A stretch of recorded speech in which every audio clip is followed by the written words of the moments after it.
Good morning, students. For the past few days, we were learning about tenses. Today, we shall study chapter 18, Modal Auxiliaries, that is, can, may, should, and must. First, let us understand what are modal auxiliaries. Can, may, should, must are known as modal auxiliaries. They are helping verbs and are used along with the main verbs to convey meaning for special or specific purposes. For example, you can play. So here can is the auxiliary or helping verb and the main verb is play. Therefore, we can say these words are always used with the main verbs.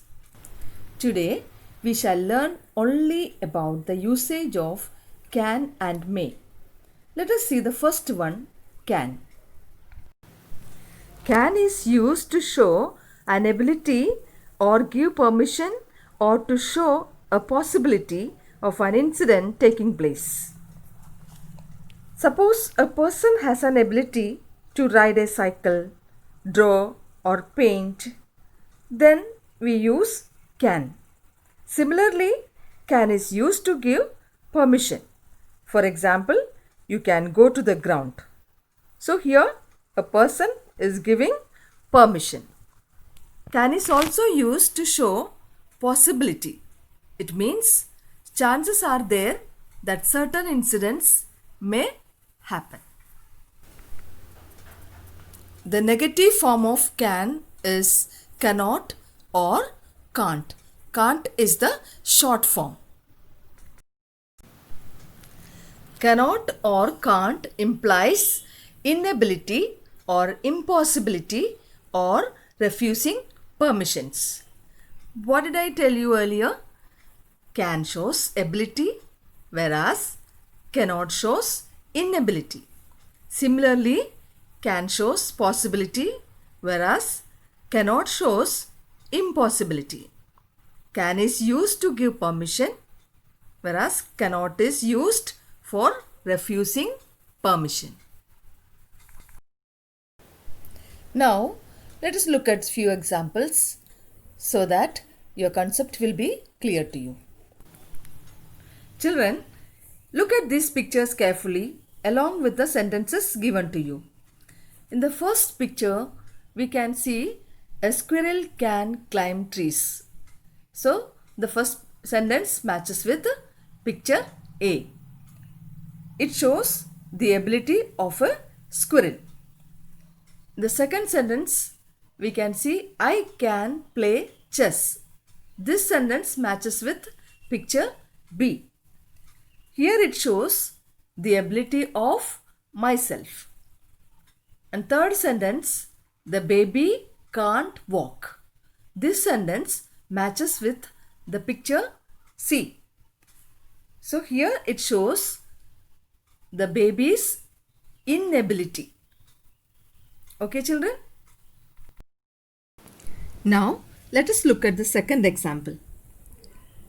You can take leave on Monday. So here can is used for getting permission. Susha cannot leave early. So cannot. Cannot is refusing permission. We use can not only to give permission but also to ask for permission. For example, can I take leave on Monday? Can I go to the play? These questions imply that we are asking for permission. Okay, children? We have already discussed examples of ability and permission. Now, the third one is possibility and impossibility. Let's look at the examples. He can give her the book. It means that there are chances that he will give her the book. That shows the possibility. The second one, we cannot go out in the rain. Here the situation is rain. So, cannot is used for impossibility. Now, let us begin with the second auxiliary verb, may. May is used in case of a probability or to give permission.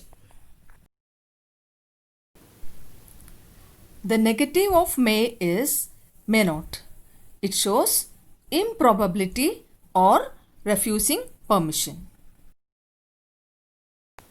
Now, let us look at some examples of may. The first one is Tanmay may go for the party. Here we can see that Tanmay is getting permission. Right? Second one, may I go outside? Here we have to ask permission. And the third one, you may not eat curd at night. So here we can see refusing permission. Children, do you remember I said the same thing for can also? Then what is the difference? The difference is that we use may in formal situation. For example, when you ask permission from your elders or teachers, we will use may.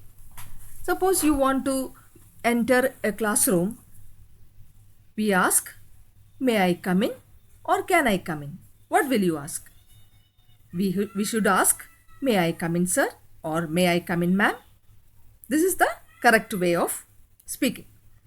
So we always remember that whenever you ask permission from elders or teachers, we need to use may.